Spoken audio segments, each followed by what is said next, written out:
Hello, friends. Hey, mamas. Welcome to My Invisible Disease podcast. We are here to share our struggles and hacks as two moms living with chronic illness. Tune in and join our community as we share stories and experiences while we sort through the ups and downs of living with invisible disease.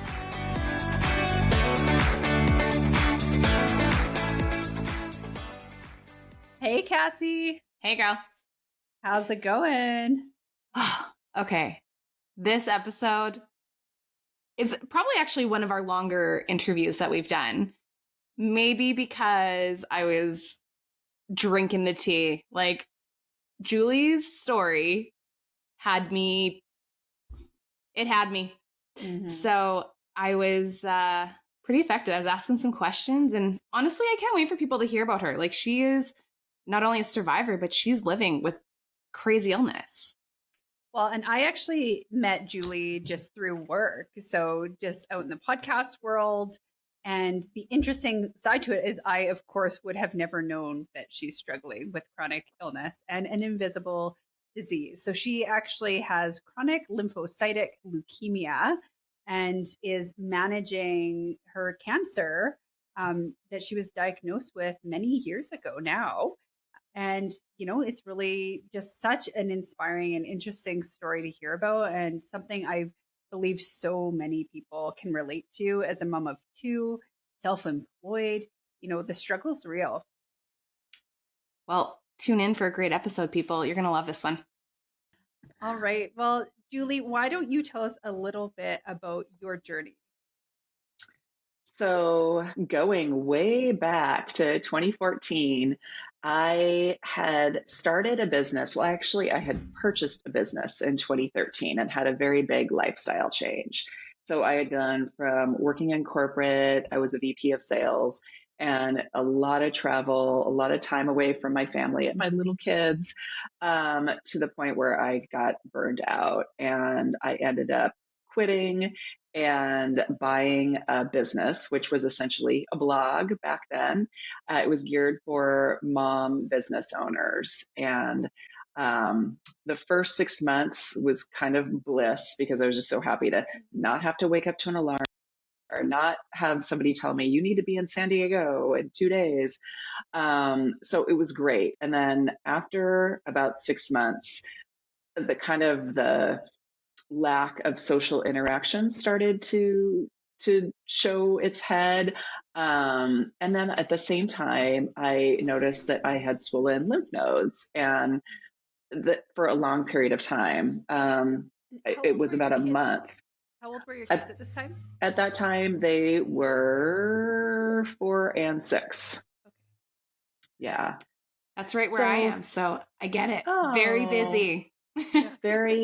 Super busy time. And I was really excited because I hadn't been able to be involved in my daughter. So my daughter was in kindergarten at that time.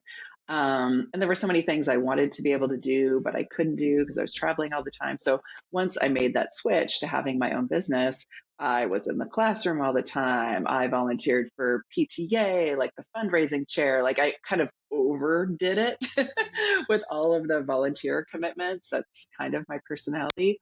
But anyway, so it was kind of the spring of 2014 that I had noticed that I had swollen lymph nodes for a long period of time without being sick.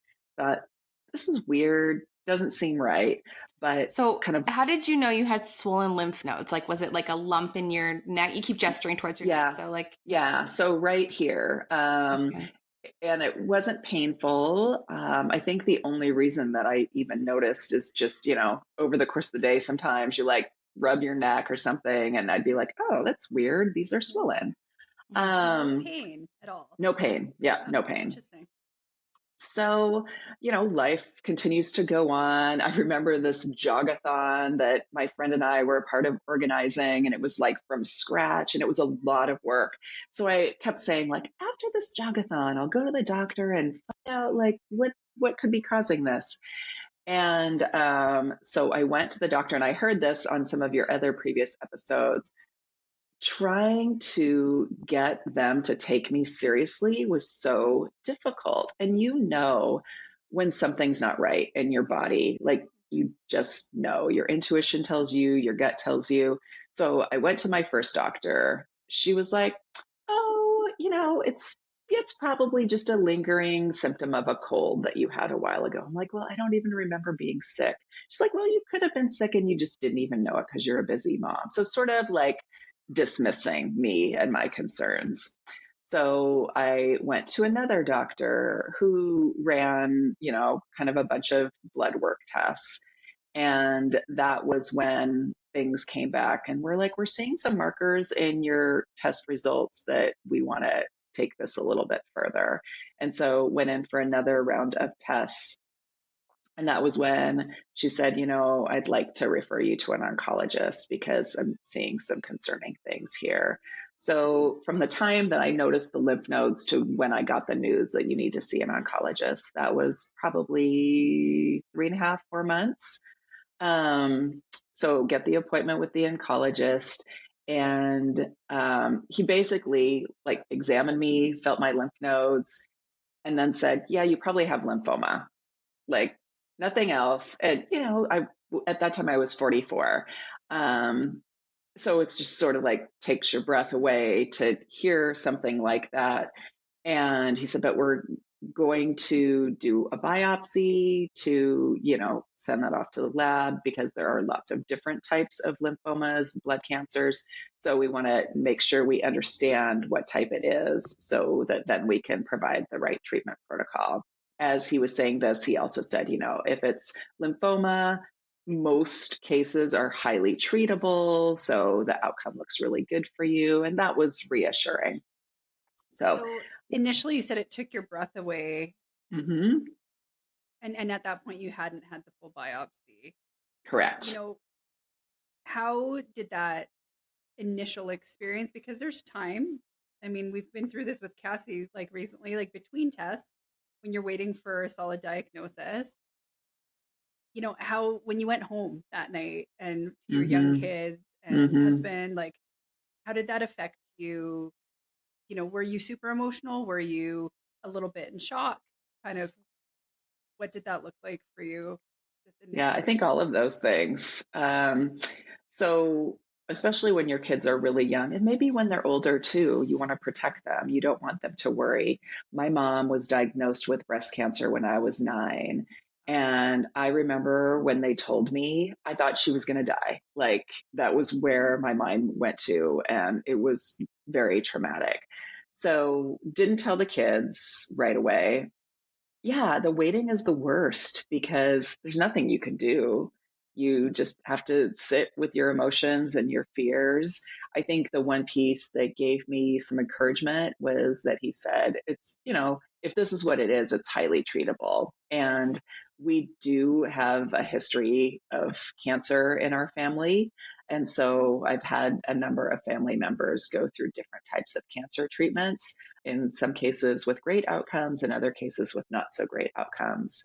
So I'm just sitting here like eating the popcorn because I'm just like, tell me more, because this damn lymphoma word has been lingering in and out of my journey for the last, I don't know, God, how long have I been doing this for, Jenny? Like almost a year. Yeah. And we've had multiple lymph node biopsies and scans and this. So I'm like, how did they know you had it? Maybe there's a way that they can find out if I have it. Yeah. And so where does everything stand for you right now, Cassie? Oh God, don't even get me started. Still the middle of no man's land, basically. Okay. But yeah, I'm just absorbing like how you kind of got through it, and I can relate to the looming fears and heaviness of just like, what the hell is going on? Like, do I have this? Do I not have this? Like, ugh, I hate that word. I hate the word. It's my trigger word. Yeah, I can understand that for sure, for sure. And then there's the other, like, I've always been one of those people that have been relatively healthy, like, go to the doctor once a year for my annual, the occasional like sinus infection or something like that that requires antibiotics, but, pretty doctor-free life, had never had surgery up until that point. So like all of the doctor's visits. Like that was the other really It's stressful so thing, time is consuming. so time consuming, just a stressor. Like when I was a little kid, I used to faint at the doctor's office. So I think it kind of brings back some of those feelings. So back to, tells me we're going to have a biopsy. So I think that was a couple of weeks after that appointment. Had the biopsy. They took a lymph node from under my right side and sent that to the lab for analysis. So about a week after that surgery, the oncologist calls me and he says, he opens the call with, "You have a not so good prognosis." Yikes. And I'm just like, what the hell? Why are you telling me this over the phone? Number one. And then he just immediately launches into a bunch of medical speak that I don't really understand. But what he says is, you have chronic lymphocytic leukemia, or CLL for short. And you also have some genetic markers that lead to a not so positive outcome for this. I'm trying to remember what they were. I have a deletion on my 17p and 13q chromosome. And so what I found out later is that patients who have those chromosomal deficiencies tend to not be responsive to chemotherapy. So he told me at that time the average life expectancy for somebody with this scenario is less than 5 years. Oh my And I'm God. like, holy hell, holy hell. So then it was like, we live in Seattle. We have access to some really amazing cancer treatment facilities. So I immediately put in for a request to be seen at Seattle Cancer Care Alliance, which they are kind of top of the industry as far as innovation and that sort of thing. So got an oncology referral to somebody who specializes in CLL. So that So, was heavy. and all of this time, you just started a new self-employed business Yes, yes, with two yes. little kids at home. With two little kids at home. Yeah, Wow. yeah. Julie, you're literally telling me my life right now.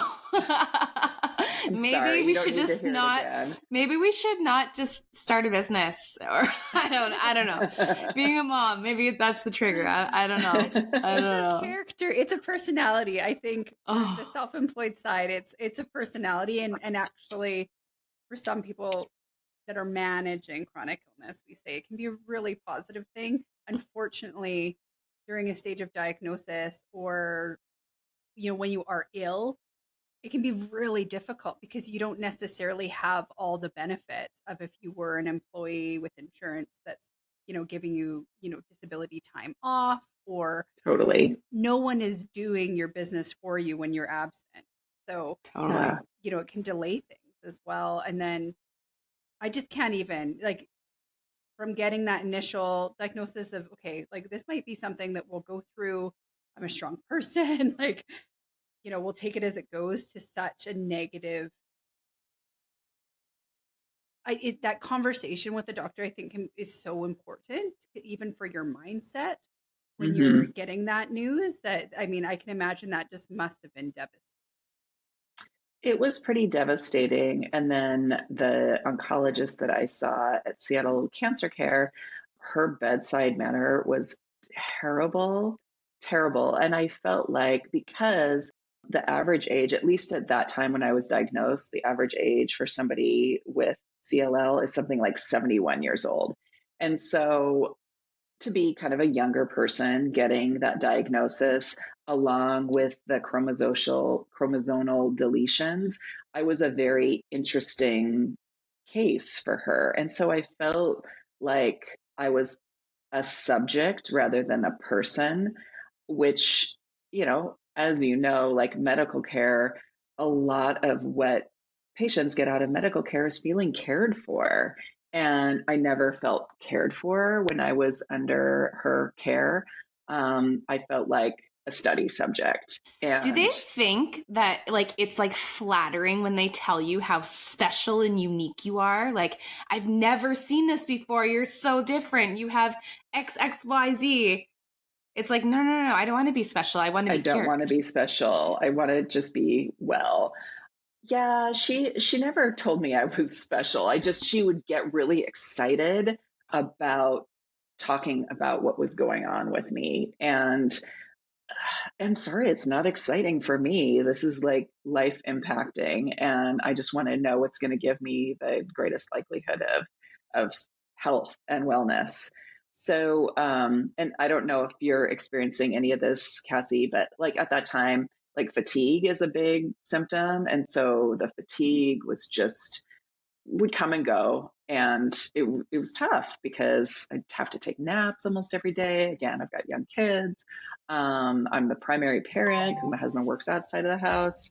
So anyway, but that oncologist kind of put me on a watch and wait protocol because chemotherapy wouldn't have been a really great treatment plan for me.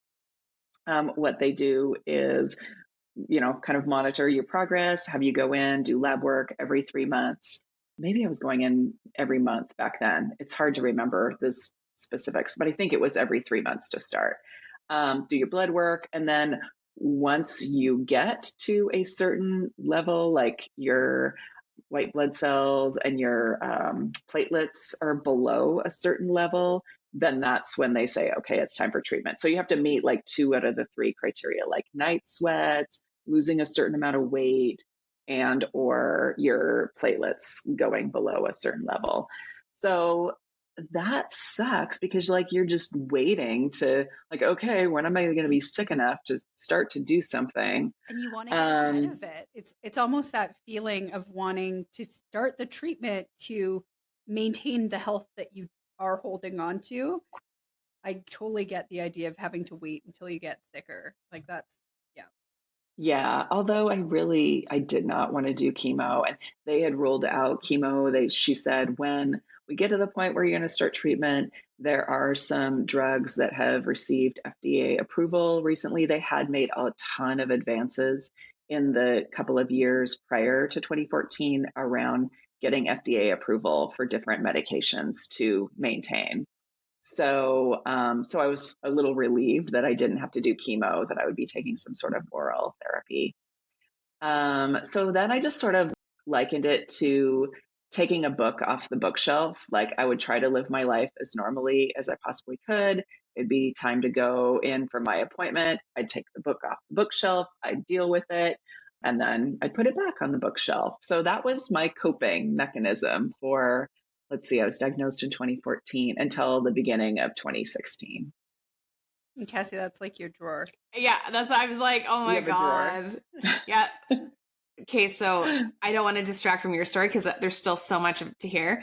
But I literally got an email one day and it said, we're on the phone and I'm like losing my shit because I get an email that says, leukemia lymphoma received in lab. And that's it. Like, what does that Oh mean? my gosh. It was Thanksgiving long weekend, so there Oh. was no doctors in the office for Oh, minimum no. over. And then they all went on vacation that Yeah, week. It was really bad luck. So Oh, Jenny's that like, how are is. you dealing with it? I'm like, it's in the drawer. I can't even think about it. Like, until somebody tells me, I'm not even thinking about it. So I get the shelf. Like, you Yeah, put it yeah. away and not today. Not Yeah. today. Not even Yeah, dealing with 'cause it. you have life to deal with. And so, yeah, I just had my bookshelf and that's how I managed. There's actually well, it's kind of ironic, but picture of the week after I got my diagnosis. I have a girlfriend that we would often go on trips every summer with our kids. And we had gone to the Oregon coast, and there's a picture of me like putting my head in the sand as I didn't want to deal with it. So I feel like Literally. I feel like I pulled that out a lot because I just didn't want to deal with it. I hear think that. that's so relatable, and that's you can feel it's almost when you're in the place where sometimes you're having fun, you're moving on with your daily life, and you can forget, and Yeah, and then it hits you. yeah. Absolutely. So, over the course of 2015, as I was going in for my quarterly visits, the trend on my platelets kept going down and I was losing weight.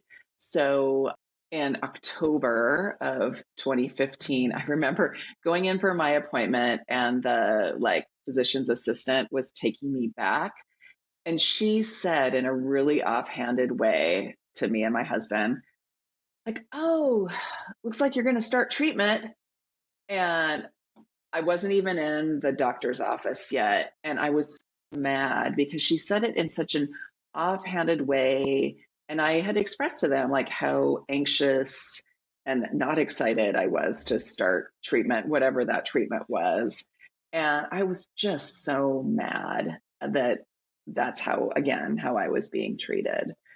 So I get into the physician's office and she said, "Okay, so we're going to start you on," the drug that I was taking was called ibrutinib. I always kind of say it the wrong way, but it starts with an Ibrutinib,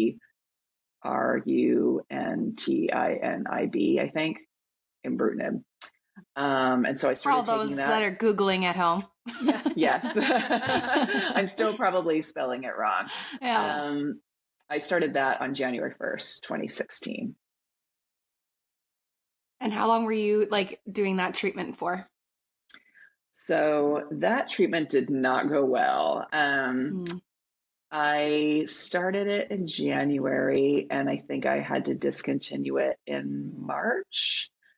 I took it for a couple of weeks. You know, they run through the side effects with you. And one morning I woke up and I was seeing like floaters in my eyes, in my left eye. And I thought, well, this is weird. I've never had this before. And it got worse and worse and worse. I think it happened on a Thursday. And by Saturday, I had a hard time seeing out of my left eye. So I called my oncologist. She said, "You need to go to the ER." I went to the ER. They really couldn't isolate why it was happening because it was not, vision impairment was not listed as one of the side effects, but I had to discontinue taking the drug. So then I had to go to an ophthalmologist every couple of weeks, maybe even every week for a beginning to get steroid drops put in my eyes. They did a bunch of tests and then they put me on steroids because that helped with the vision repair. And then the other benefit is it kind of kept me in remission.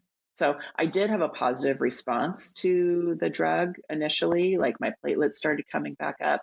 So then I was rest of 2016, I was kind of in this place of just being there, I guess. And at the end of that year, I started exploring clinical trials to see if there was something else that I could do. So clinical trials, was that something that came through the clinic that you were, or was that something that looking for community, doing research on your own? It was definitely doing research on my own when I asked the oncologist about what about me getting into a clinical trial. And this is where the politics of cancer care comes in. I really don't think she wanted me to go into one because I was her patient and she wanted to kind of own the outcome. So I did the clinical trial. I went down to Oregon State University, kind of the foremost thought leader on CLL is based down there. So that's like a 7-hour drive for me from here. His name is John Sherman. And I had been reading his blog and kind of keeping up with his posts. So I went down and saw him, and he did a really thorough review of my history and suggested that I get into a clinical trial and then connected me to a doctor up in the Seattle area. And I so wish I would have done that right out of the gate, that it took me a while to get there. But then I saw the doctor that he recommended me to, who made me feel cared for, recognize how I must be feeling. And then he got me into the last spot on the clinical trial that I ultimately went on.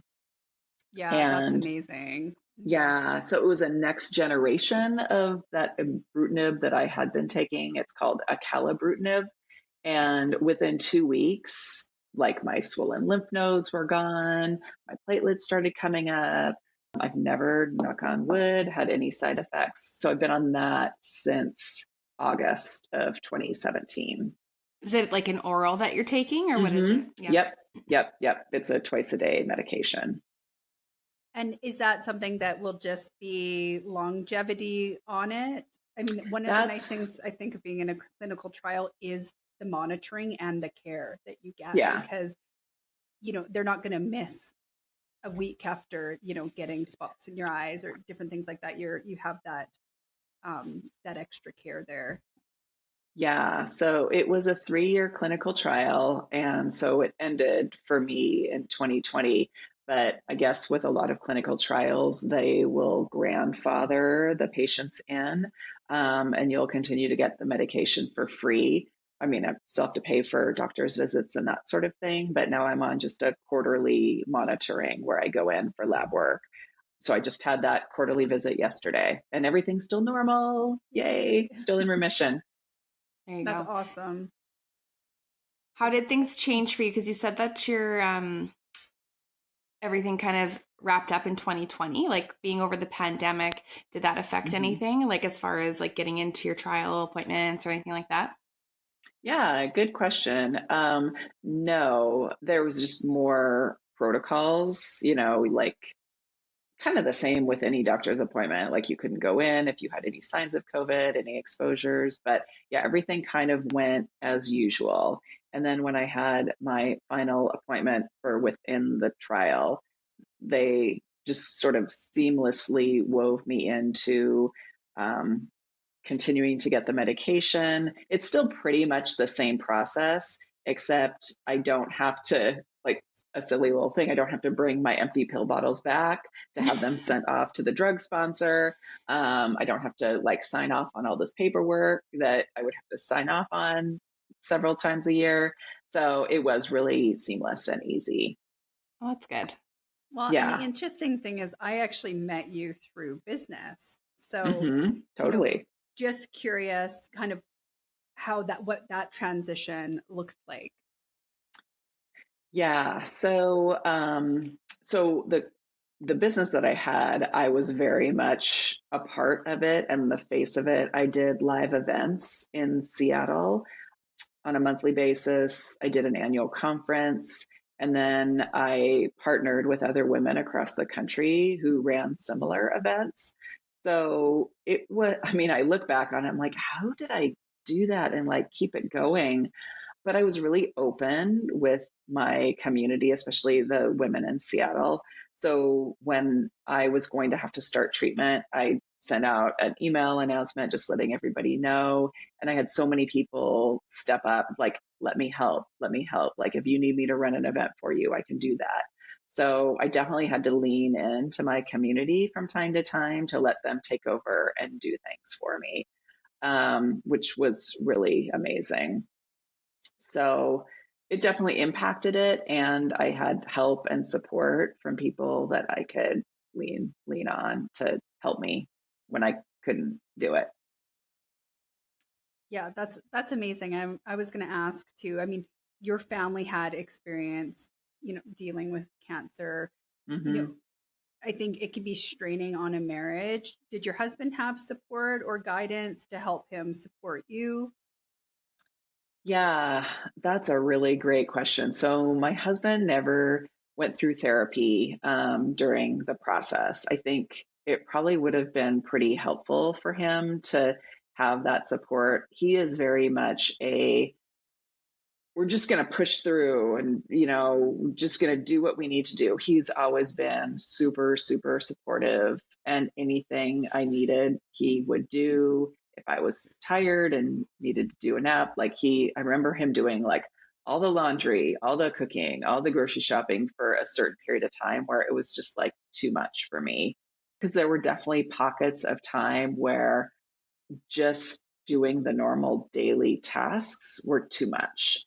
So yeah, he was and has been really great. And I think that he sort of stuffs a lot of things We and forget emotions about and caregivers. feelings. They really are. It's on them almost as much as it is, the patient themselves. And the unsung heroes, right? 100%. Totally. And that's it. And parenting, picking up the slack. And Yeah. I think that's something I think there needs to be talked about a little bit more conversations. And just because I don't even know if people know where to find support, or if it's a weakness that they might feel like they need a bit of extra support to support their partner. When it should be commonplace. Yeah. And that's one thing I feel like was really lacking too, just in the resources. I remember when I started my clinical trial, I remember saying to the nurse assistant, I said, I feel like there should be some sort of welcome bag. Like, where's my tote bag with all the information and resources? And she laughed. She's like, oh my gosh, we should have a tote bag. Why don't we have a tote bag? I'm like, yeah, you need a tote bag. Well, and that's because it often leaves patients to find all of that information, and you're in a weak spot at that time. Either overwhelmed, it's a bit of PTSD. You may feel really ill, and to track all those resources down is exhausting on its own. Yeah, I ended up getting them. I met with a social worker there who kind of ran me through everything. And there must have been something for caregivers, but I don't think he identified himself as a caregiver because I wasn't going through chemo, right? Like, I feel like there's certain events that make people feel like, oh, I'm a caregiver now. When you're living with something that's, quote unquote, invisible. Yeah. I don't know. It's that weird, chronic, nebulous place. Mm-hmm. Yeah. Yeah. Well, I'm so happy that it worked out that you were like available for that trial and catching the last spot. I mean,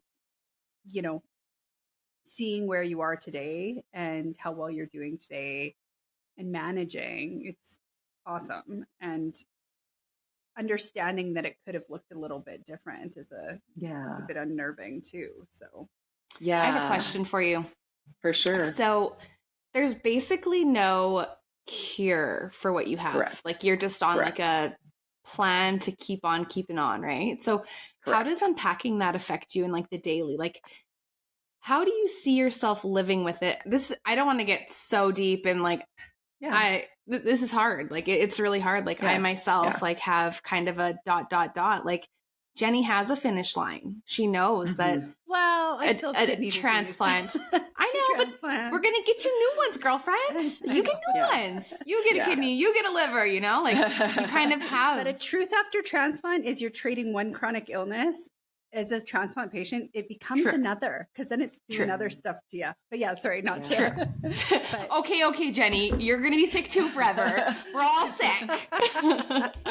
But like, how does that like affect? I kind of find myself, and like, because this whole thing is new to me. You've been doing this for years, but like, a short-sightedness. Like, I just have a hard time kind of like understanding like what 5 years from now, like living with this shit's gonna look like. Like, how do you look towards things? That's a really good question. So once I started seeing like, oh, wow, I can feel like how I used to feel and have energy again and start putting on weight again.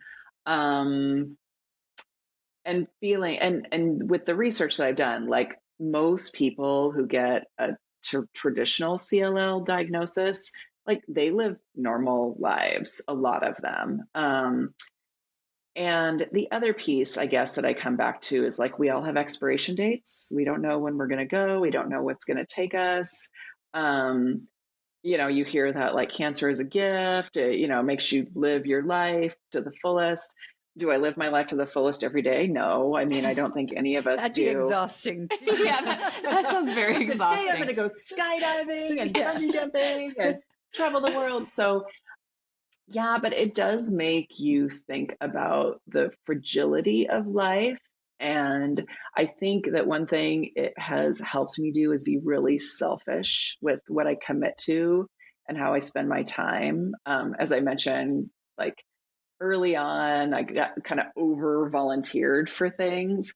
And I still have a little bit of a tendency to do that, but I'm much quicker to recognize when it's not serving me. So I actually just made the decision to step off a board that I'm on because I'm like, why am I doing this? It's a drag going to these meetings. I'll volunteer if it works for my schedule and if there's something I'm excited about volunteering about, but I don't there's no reason for me to do this. So I feel really good when I make those decisions rather than feeling guilty or, oh, I'm letting somebody down because I'm doing what's best for me and myself. But yeah, I don't have a good answer on how do I look forward. I just assume I'm going to live to be, my mom is 92 and she, as I mentioned, was diagnosed with breast cancer when I was 9. And it was pretty advanced. And back then they didn't have nearly the treatments that they have now. And she beat it and she's been really healthy ever since. So I always kind of have my mom as like my model, like I'm going to be 92 and traveling the world and living a good life and loving on my grandkids. That might not happen. I've met a few women that, you hear, oh, I'm a 3-time cancer survivor. And you're just like, what? Yeah. Wow, that's I amazing. think mindset really does have so much to do with it though. And totally. And having that vision, like you're creating that vision because you're not looking at it a different way. And I, having that mindset that you will be healthy, it's going to keep you healthy. I think so. I think there's a lot to that. I mean, I still have the bookshelf analogy when I go for my quarterly appointments, but it is a lot less of a strenuous removal and putting back on the shelf than it used to be. It's more of just sort of a daily, or not daily, but just my regular routine of going and doing this thing that I need to do. And the results are always going to be positive. I just tell myself that I don't expect anything less. There might come a day when it's not. And I guess I'll just cross that bridge because we all have health stuff in our lives, right? I mean, our technologies and medicine have made it so that we can survive a lot of things that would have killed us. Infections, right? Yeah. 50 years ago, 70 years ago, you get an infection, you might be dead because you can't get an antibiotic. So yeah, I just try to picture what I want my life to look like and do the best to make my actions every day kind of align to that vision. And I'm in a much better place than I was, say, 6 years ago, 7 years ago. Is there anything you've done specifically to build up resiliency? Any practices or anything that you've taken on for your own self, like personal care for your own mental health that has helped you? I've done it all. So many of us have. I did hypnotherapy for a while because this woman in the networking organization that I ran, she was a hypnotherapist, blood cancer survivor. And, her story was she did hypnotherapy and it cured her cancer. So, of course, I tried that. It did not cure my cancer, but shocking. I tried it. I did yoga, meditation, lots of reading, lots of, personal development and spirituality books, positive visualization. So I've done a lot of different modalities to try to cope. The things that I still stick with is meditation and a gratefulness practice, a gratitude practice. I feel like that has been really, really helpful in just maintaining a positive attitude. This is actually a really great segue into our favorite segment of the show. So, have you ever heard of the game Marry, Fuck, Kill? No. Okay. All right. So, typically you'd be talking about hot celebrity or something like that. But basically we made a twist on it. So the game is something that you're married to is a tried and true practice as far as self-care goes. Then we have a cheat, which is a guilty pleasure, a little bit more fad related. And then kill is just something you're totally over. Okay. You've tried it, it's overhyped, you're done with it. So Okay. it Gotcha. sounds to me like you kind of have your idea of what you're married to. Yeah. So what would you say, like, the one thing that you love is, and it's always your tried and true? Yeah, I would say it's the gratitude practice, because that if I get out of that routine, like we were on vacation a couple of weeks ago and I didn't do it when I was there, and I like immediately notice, like I start to get more annoyed by things and people start to irritate me, like little tiny things. I'm like, oh, that might be happening because I'm not doing my gratitude practice anymore. Do you So I go journal back it? to that.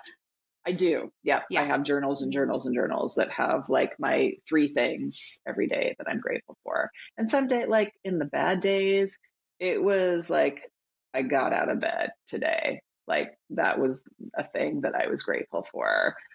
But yeah, just being grateful for something, like being able to look out into my yard and see, green and plants that have buds on them. Like on those bad days, like being able to find something that I was grateful for was really helpful.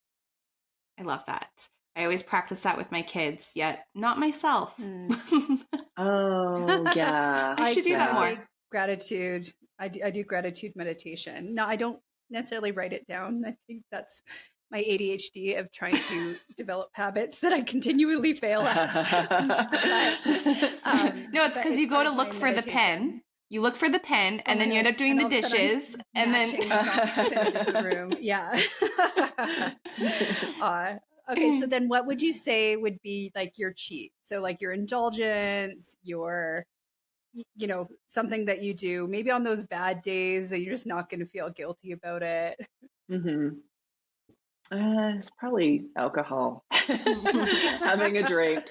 Because even when I didn't feel great, like I'm like, I'm still gonna enjoy a beer. So yeah, that's definitely my go-to. And I really love good. We were lucky to live in a time where there's so many different microbrews. And I was gonna say, from my understanding, Seattle has a ton of like craft breweries. Yeah. Like So I'm not a super heavy drinker or anything, but I love to, once or twice a week have a glass or two of beer. Like that makes me really happy, and I'm going to continue to do it because life is too short and I don't want to deprive myself. So there. All right, and kill. You tried it, you hate it, you never want to see it again. What are you killing? That's a really tough one. I saw this when you sent me everything to get ready for the interview, and I was like, why would I kill? Like, what would I never do again? Most people say acupuncture. Oh, funny. I've only done acupuncture once, and it was when I was pregnant with my son, and I wanted to have a natural delivery, and he was breech. So I had heard somewhere that like try acupuncture, and it worked. I went and got to Sid, who is he does Chinese medicine, to flip my son when he was breech too. Yeah. And it worked. That's cool. That's cool. Interesting. What would I kill? I don't know. I kind of keep going back to when you get the advice of people like, oh, you need to go here. And like for me, it was like, you need to go to Seattle Cancer Care. And I kept kind of pushing through because I was like, well, this is where I should be because it's so world renowned. And when I finally listened to my gut, I was so much happier. So I guess I would kill the advice from experts. You know yourself best, and led me to get my diagnosis. Like I kept pushing because I was like, I know something's not right. So I would kill the people that think they know you better than you know yourself. Like people speaking in absolutes to you, like not necessarily the case, right? Yes. Well, and that you're supposed to follow a certain protocol, and sometimes it's not working for you. Yeah. And being able to kind of have your own back. Yeah. I mean, you do have to advocate for yourself big time. I've definitely learned that through this show. Like I've learned so many lessons I didn't think I needed to learn, but there you go. That's life. Well, thank you so much, Julie, just for sharing your story. I think there's a lot of people going through a similar experience.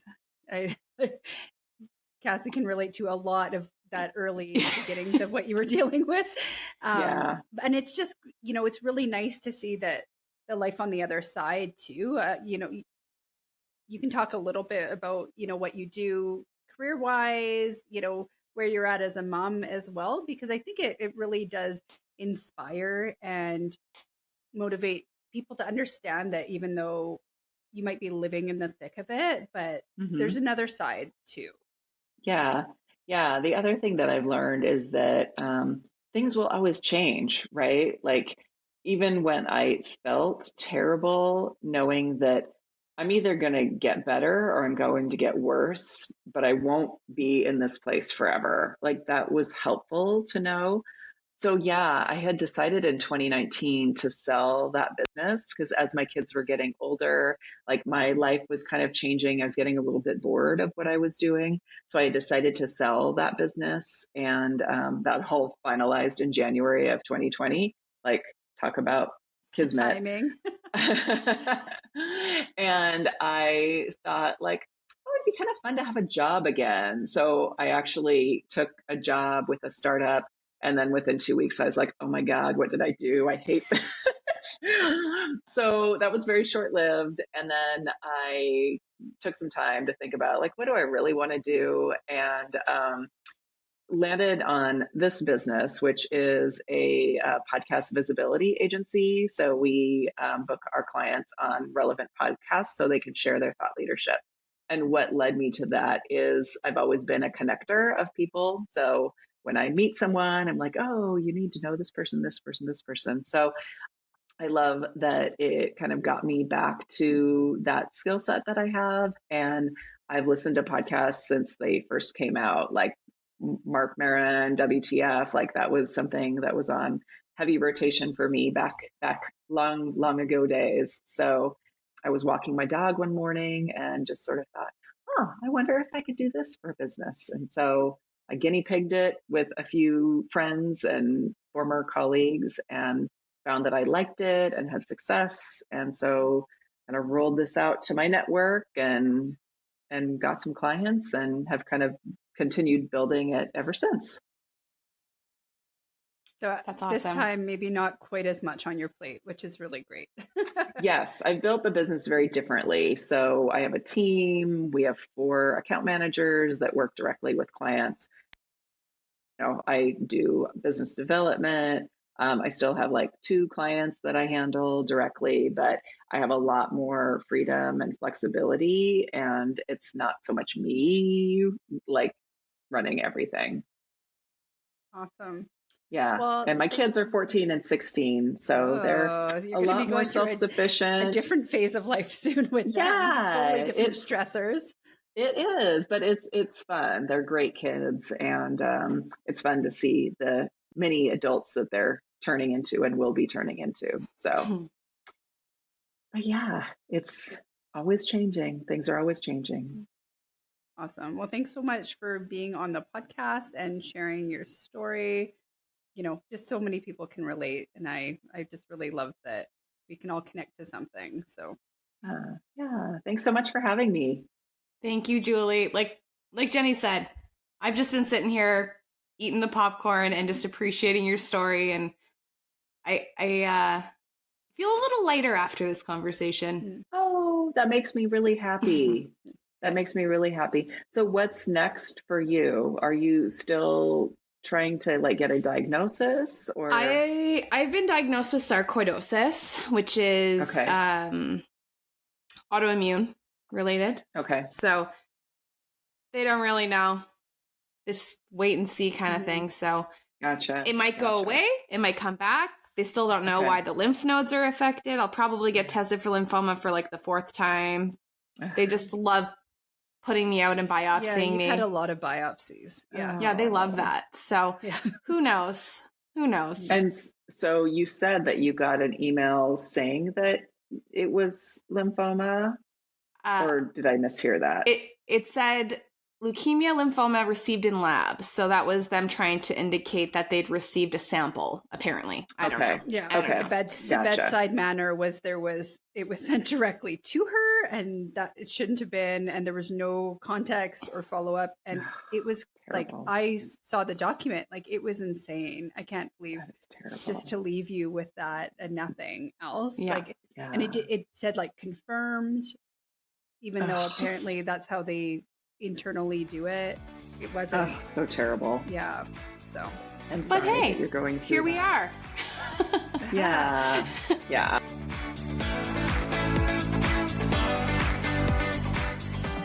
Hey, mamas, we see you. And we want you to join our Facebook community where we can connect and continue the conversation. Join our private Facebook group at My Invisible Disease, because no one should go through this alone. Thank you for listening, and check us out at myinvisibledisease.com.